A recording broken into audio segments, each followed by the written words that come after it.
الحمد للہ رب العالمین الصلاۃ والسلام علی سید الانبیاء والمرسلین وعلی آلہ واصحابہ اجمعین اما بعد اعوذ باللہ من الشیطان الرجیم بسم اللہ الرحمن الرحیم بحمد اللہ تعالیٰ کہ رب ذوالجلال کے احسان اور کرم سے آج آپ اپنا سبق ملاحظہ فرمائیں گے سورۃ الواقعہ کی 11 نمبر آیت شفا سے آگے ملاحظہ کیجئے۔ اعوذ باللہ من الشیطان الرجیم بسم اللہ الرحمن الرحیم فی جنات النعیم، ان باغات میں ہوں گے، فی جنات، جس طرح کے قبل ازیں ایک سے زیادہ مرتبہ یہ بتایا جا چکا ہے کہ جنت ایسے باغ کو کہا جاتا ہے جس کے گرد گرد 4 دیواری بنا لی جائے اور اس سے لوگوں کے در اندازی سے محفوظ کر لیا جائے۔ فی جنات، وہ ان باغات پہ ہوں گے، جنتوں میں ہوں گے، نعیم، جو نعمتوں والی جنتیں ہیں۔ اس آیت بارکہ کے مفہوم کو سمجھنے کے لیے آپ کو تھوڑا سا پیچھے جانا ہوگا۔ 9 نمبر آیت شفا سے آگے دیکھیے، رب کائنات جل والا اپنے برگزیدہ بندوں کا تذکرہ فرماتا ہوا اپنے محبوب بندوں کا ذکر فرماتا ارشاد فرماتا ہے والسابقون، اور جو سبقت لے جانے والے ہیں، نیکیوں میں آگے بڑھ جانے والے ہیں، جس طرح اللہ تعالیٰ فرماتا ہے وسارعوا فی الخیرات، نیکیوں میں ایک دوسرے سے آگے بڑھنے کی کوشش کرو۔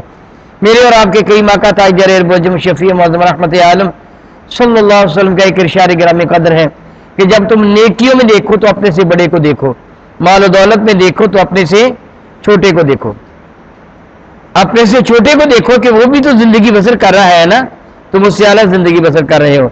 نیکیوں کے اعتبار سے دیکھنا تو اپنے سے بڑے سے دیکھو کہ جس طرح اس نے نیکی کی ہے میں بھی اسی طرح نیکی کروں، نیکیوں میں ایک دوسرے سے آگے بڑھو۔ والسابقون السابقون، وہ جو سبقت لے جانے والے ہیں ایمان میں، نیکیوں میں، بھلائی کے کاموں میں، فرماتے ہیں اولئک المقربون، یہی وہ لوگ ہیں جو رب کائنات کے بہت ہی قریب ہیں، جن کو رب کائنات کا قرب خاص میسر ہے، جس طرح قبل ازیں آپ اس کی وضاحت میں پڑھ چکے ہیں۔ رب کریم فرماتا ہے وہ کہاں ہوں گے؟ وہ نعمتوں والی جنتوں میں ہوں گے، ایسی جنتیں جن میں اس قدر انعامات ہیں کہ جس کا تصور عقل انسانی کر ہی نہیں سکتی۔ حلۃ من الاولین، ان میں ایک گروہ ہوگا پہلوں میں سے، وقلیل من الاخرین، اور تھوڑے سے ہوں گے بعد والوں میں بھی۔ علماء کرام نے بعد میں تو یہ فرمایا ہے، مفسرین کرام نے، کہ یہ جو فرمایا گیا ہے کہ سلۃ من الاولین، اس سے مراد وہ سارے کے سارے پہلے ہیں جو حضرت آدم سے لے کے عیسیٰ علیہ السلام تک تشریف لائے۔ وقلیل من الاخرین، اس سے مراد امت مصطفیٰ ہے صلی اللہ علیہ وسلم دائما ابدا۔ لیکن بعد میں فرمایا یوں نہیں ہے، بلکہ اس طرح ہے، یہ سارے کا سارا تذکرہ امت مصطفیٰ کریم کا ہے صلی اللہ علیہ وسلم کا، یعنی کچھ وہ لوگ تھے جو میرے کریم آقا کے اس ہزاری حیات بارکہ والے زمانہ میں تھے، ان کے درجات وراء الورا ہے، بہت بڑے درجات ہیں، جس طرح کہ صحیح حدیث بارکہ ہے۔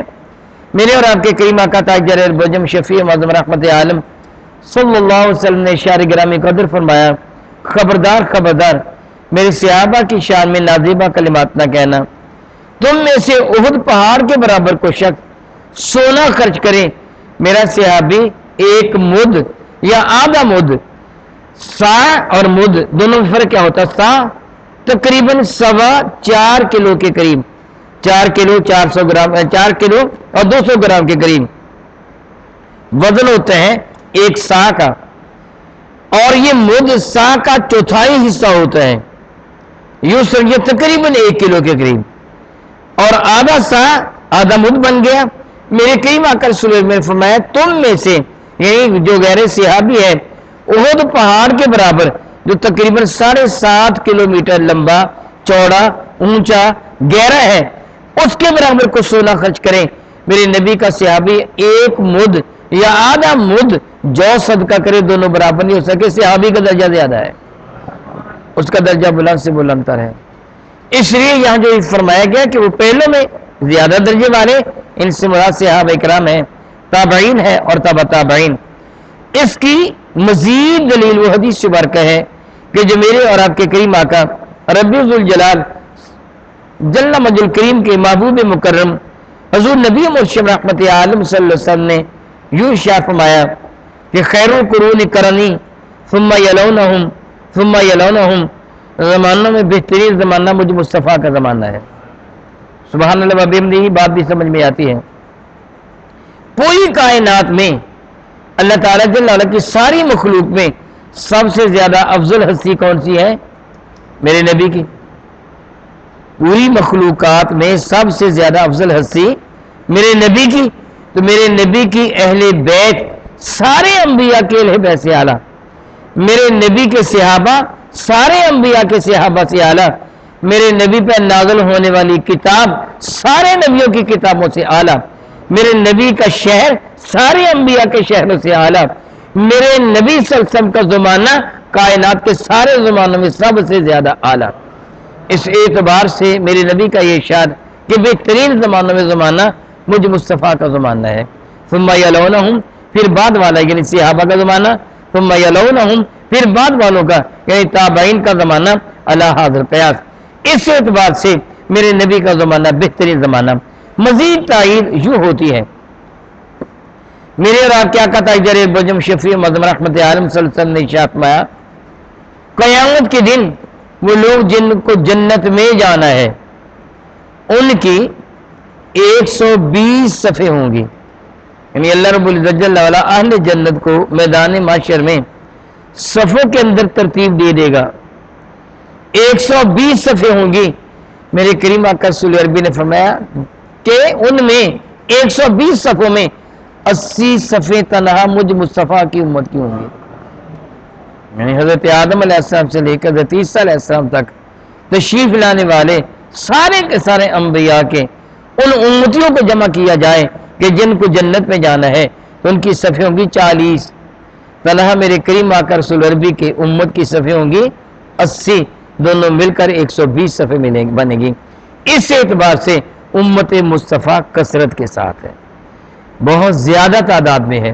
میرے کریم آقا تاجدار بجم شفیع معظم رحمت عالم صلی اللہ علیہ وسلم فرماتے ہیں، میں نے شب معراج انبیاء علیہ السلام کو دیکھا، ان کی امتوں کو دیکھا، بعض ایسے نبی بھی میں نے دیکھے کہ جن کے ساتھ ایک یا دو امتی تھے، اور بعض ایسے نبی بھی دیکھے جن کے ساتھ کوئی بھی امتی نہیں تھا۔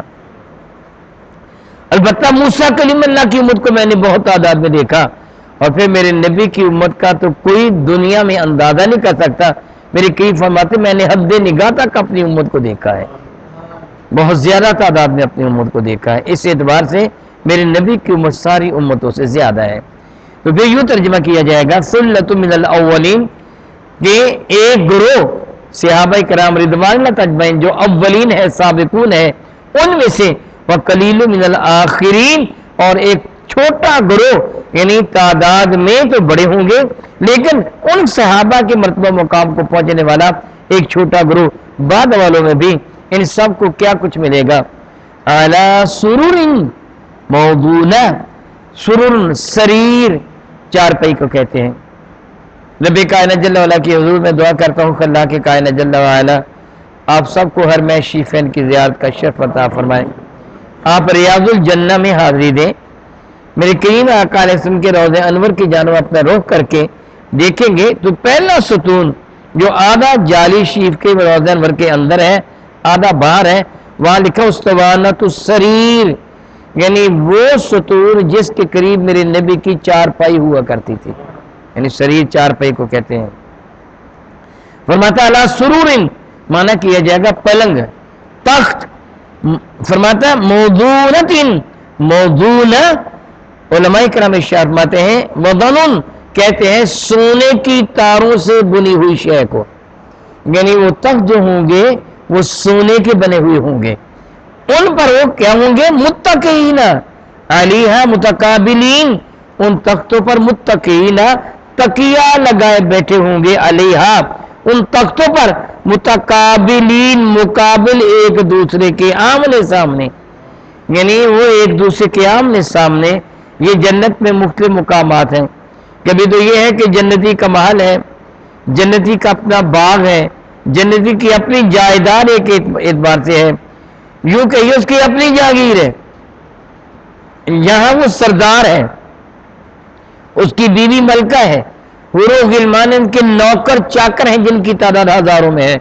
اور کبھی یہ ہوگا کہ جنتی ایک دوسرے کو ملنے کے لیے آئیں گے اور سونے کے تختوں پر رب کائنات جل وعلا کی عنایات بے پایا کو پاتے ہوئے وہ تکیہ لگائے آمنے سامنے بیٹھے وہ خوش گپیوں میں مصروف ہوں گے۔ سبحان اللہ تعالی و بحمدہ۔ میرے اور آپ کے کریم آقا رسول عربی شفیع معظم رحمت عالم صلی اللہ علیہ وسلم کے ارشاد گرامی قدر ہے کہ کچھ وہ لوگ ہوں گے جن کے لیے اللہ تعالیٰ اعلان فرمائے گا، وہ کون ہیں جو میری رضا کی خاطر کسی سے محبت کرتے تھے اور میری رضا کی خاطر کسی سے دشمنی کرتے تھے۔ پھر کچھ لوگ کھڑے ہو جائیں گے، اللہ تعالیٰ جل وعلا ان کو نور کے ممبروں پر بٹھائے گا اور بغیر حساب و کتاب کے ان کو جنت میں عطا بھیج دیا جائے گا۔ فرماتے ہیں متقین، تکیہ لگائے بیٹھے ہوں گے۔ تکیہ عربی زبان کا لفظ ہے، ہم اردو میں استعمال کرتے ہیں اس کو۔ علیہا اس پر، متقابلین مقابل ایک دوسرے کے آمنے سامنے، جیسے لفظ استقبال ہے، فلاں نے فلاں کا استقبال کیا، لفظی معنی اس کا ہوتا ہے کسی کے سامنے جانا، مقابل جانا، آمنے سامنے ہو جانا، استقبال اسے کہتے ہیں۔ تو متقابلین ایک دوسرے کے مقابل آمنے سامنے، یطوف علیہم ولدان مخلدون، یطوف طواف کریں گے، گھومیں گے، جس طرح قبل ازیں میں بالوضاحت بتا چکا ہوں کہ طواف کا معنی کیا ہوتا ہے، چکر لگانا، گھومنا۔ تعظیم کی نیت سے صرف اور صرف حرم کعبہ کا طواف کیا جائے گا، حرم کعبہ کے سوا کسی اور جگہ کریں، تعظیم کی نیت نہ ہو تو مطلقاً طواف تو گناہ نہیں ہے۔ ہل چلانے والا تو پورے کھیت کا طواف کرتا ہے بیچارہ، وہ ناجائز ہے۔ طواف کا معنی گھومنا پھرنا، چکر لگانے۔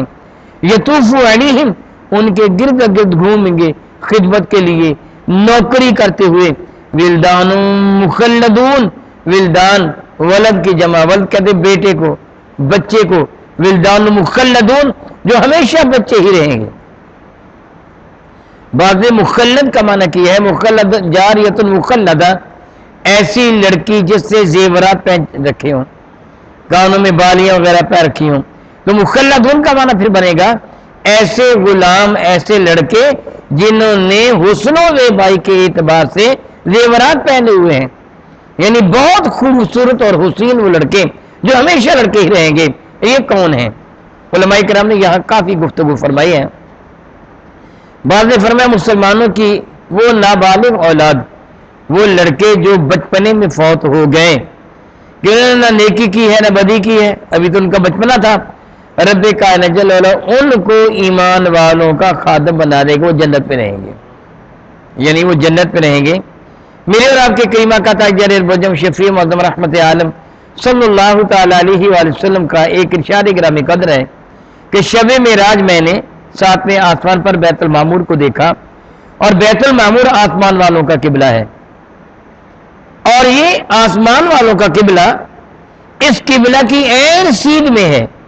میرے کریم آقا صلی اللہ علیہ وسلم نے مثال دے کے سمجھایا، اگر کوئی بیت المعمور کے نیچے سے پتھر پھینکے، وہ پتھر سیدھا نیچے آئے تو حرم کعبہ کی چھت پر گرے گا، یعنی بالکل اس کی سیدھ میں بیت المعمور ہے۔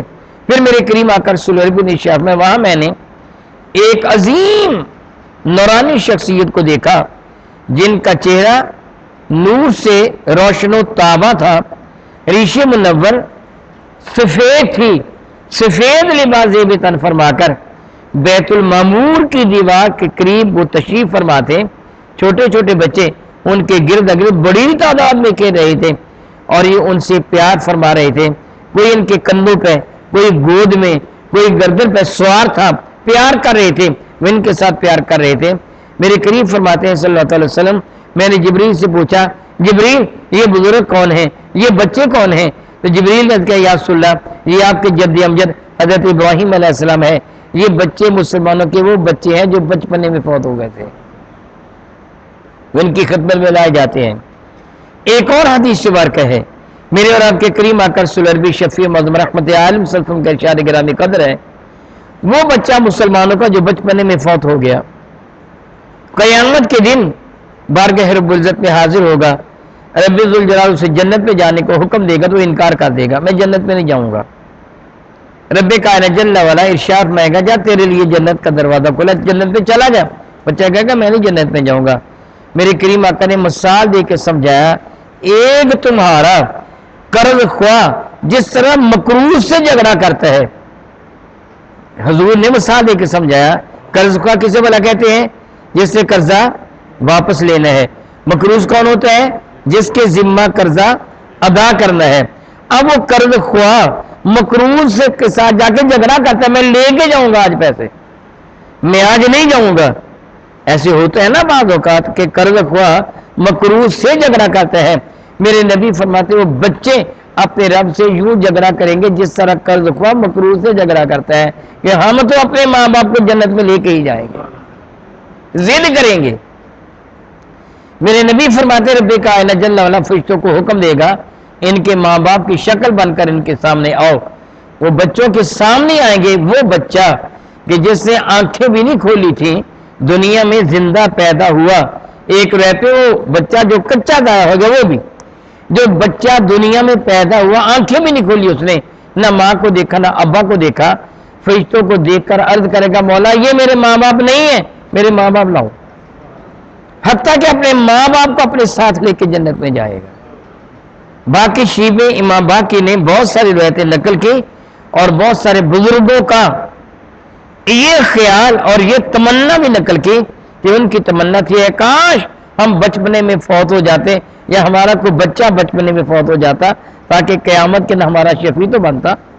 ان حدیث برکہ سے معلوم ہو رہا ہے کہ وہ بچے جو دنیا میں پیدا ہونے کے بعد حالت نابالغی میں فوت ہو گئے وہ قیامت کے اندر اپنے ماں باپ کے ساتھ ہوں گے۔ پھر یہ ولدان مخلدون کون ہیں؟ علماء فرماتے پھر یہ وہ غلمان ہیں کہ جن کو اللہ تعالیٰ نے جنتیوں کی خدمت کے لیے پیدا کیا ہے۔ رب ذوالجلال فرماتے ہیں وہ گھوم رہے ہوں گے بِأَكْوَابٍ وَأَبَارِيقَ وَكَأْسٍ مِّن مَّعِينٍ، ان کے پاس کیا ہوگا؟ ربی کی فرماتے ہیں بِأَكْوَابٍ، اکواب کوب کی جمع ہے، ہم نے اس کو بگاڑ کر کپ بنا لیا ہے، کوب اس کی جمع ہے اکواب، آباریک بالکل کی جمع ہے، کاسن پیالے کو کہتے ہیں، آباریک وہ ایسے گول برتن کہ جن کی ڈنڈی نہ ہو، جن کو پکڑنے کے لیے دستہ نہ ہو، اس کو عربی میں کوب سے تعبیر کر لیتے ہیں۔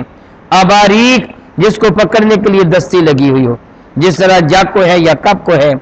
کاسن وہ پیالہ کہ جو لبن بھرا ہوا ہو اس کو کاسا کہتے ہیں، اگر خالی ہو تو وہی کوب کہلواتا ہے، یعنی وہ شراب کاسن من معین، معین عین سے ہے، عین ان کا معنی چشمہ ہوتا ہے، آنکھ کو بھی عین کہتے ہیں، اس سے بھی پانی نکلتا ہے، زمین سے پانی نکلتا ہے اس کو چشمہ کہتے ہیں، یہ فارسی زبان کا لفظ ہے، چشم اور چشمہ۔ نبی کی فرماتے ہیں وہ جو شرابن طہورا کے چشموں سے بھرے ہوئے پیالے اور وہ اباریک، اس کا ترجمہ جگ بھی کیا جاتا ہے کہ جن میں زیادہ پانی آ جاتا ہے، کوب وہ پیالے، یعنی رب کا فرماتا ہے یہ ان کے پاس ہوں گے اور وہ اہل جنت کے گرد گرد گھوم رہے ہوں گے کہ تمہیں جس چیز کی ضرورت ہے ہم پیش کرنے کے لیے تیار ہیں۔ سبحان اللہ تعالی و بحمدہ۔ جس طرح آپ قبل سن چکے ہیں کہ جنت میں ایمان والوں کی مہمانداری ہوگی، میزبانی کی جائے گی، گویا یہ جس طرح ایک مہمان آپ کے گھر میں آتا ہے، وہ عزت والا مہمان اپنی چارپائی پہ بیٹھا حکم چلاتا ہے، بلکہ اگر وہ کام کرنا چاہے تو کام نہیں کرنے دیا ہے، حکم چلاتا مجھے پانی پلاؤ، مجھے کھانا کھلاؤ۔ اگر مہمان چارپائی سے خود اٹھ کر چلنے لگے، صاحب خانہ پوچھتا ہے خیریت ہے کہاں جا رہے ہو؟ وہ کہے وہ سامنے کولر پڑا ہے میں پانی پینا چاہتا ہوں، تو گھر والا کیا کہتا ہے؟ آپ تشریف رکھیں، پانی میں پلاتا ہوں۔ سبحان اللہ، جنت میں ایمان والوں تمہاری مہمانی کی جائے گی، یہ حور و غلمان تمہارے نوکروں کے طور پر تمہارے گرد گرد گھومیں گے کہ تمہیں کس شے کی حاجت ہے۔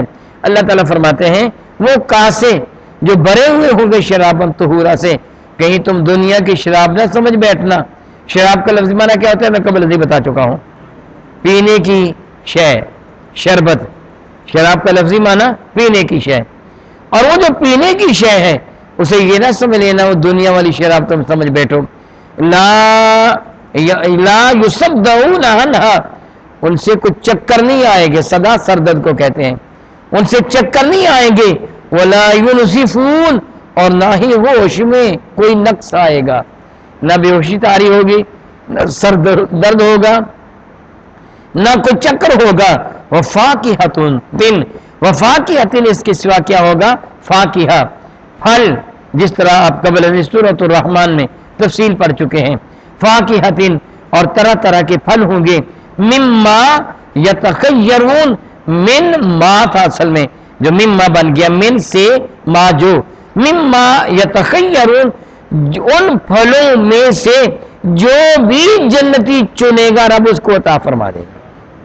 جس طرح آپ قبل عزیز سن چکے ہیں کہ جنتی جنت کے باغات میں وہ سیر کرے گا، گھومے پھرے گا، یا اپنے تخت شاہی پہ بیٹھا ہوگا، عزت و عظمت کا لباس اس نے زیب تن کا رکھا ہوگا، اس نے جنت کا تاج اپنے فرق ناز پر سجا رکھا ہوگا، حور و غلمان اس کی خدمت میں دست بستہ حاضر ہوں گے، اس کے ایک اشارہ ابرو پر ہر وہ کام کیا جائے گا جو یہ تمنا کرے گا کہ میرا اللہ. ارشاد گرامی کا فرماتا ہے وَلَكُمْ فِيهَا مَا تَشْتَهِي أَنفُسُكُمْ، جنت میں ہر وہ شے ملے گی جو تمہارے دل میں خواہش پیدا ہوگی، تمہاری زبان پہ آنے سے پہلے تم کو عطا کیا جائے گا.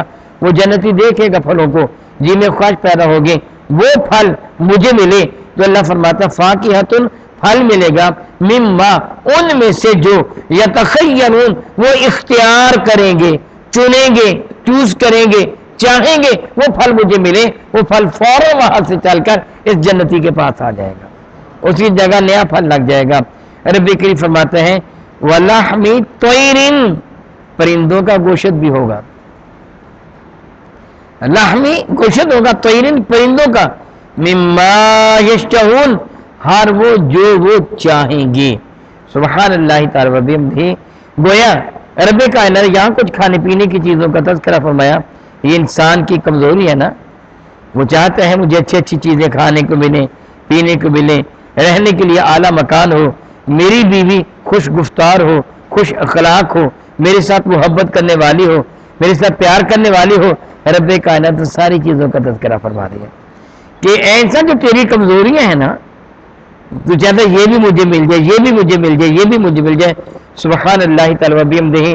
بالکل سادہ سے الفاظ میں آپ یوں کہہ لیں کہ آپ کا پروردگار یوں فرما رہا ہے دنیا میں تو میری بات مان لے، قیامت کے میں ہاتھ وہ تجھے عطا کر دوں گا جو بھی تو کہے گا.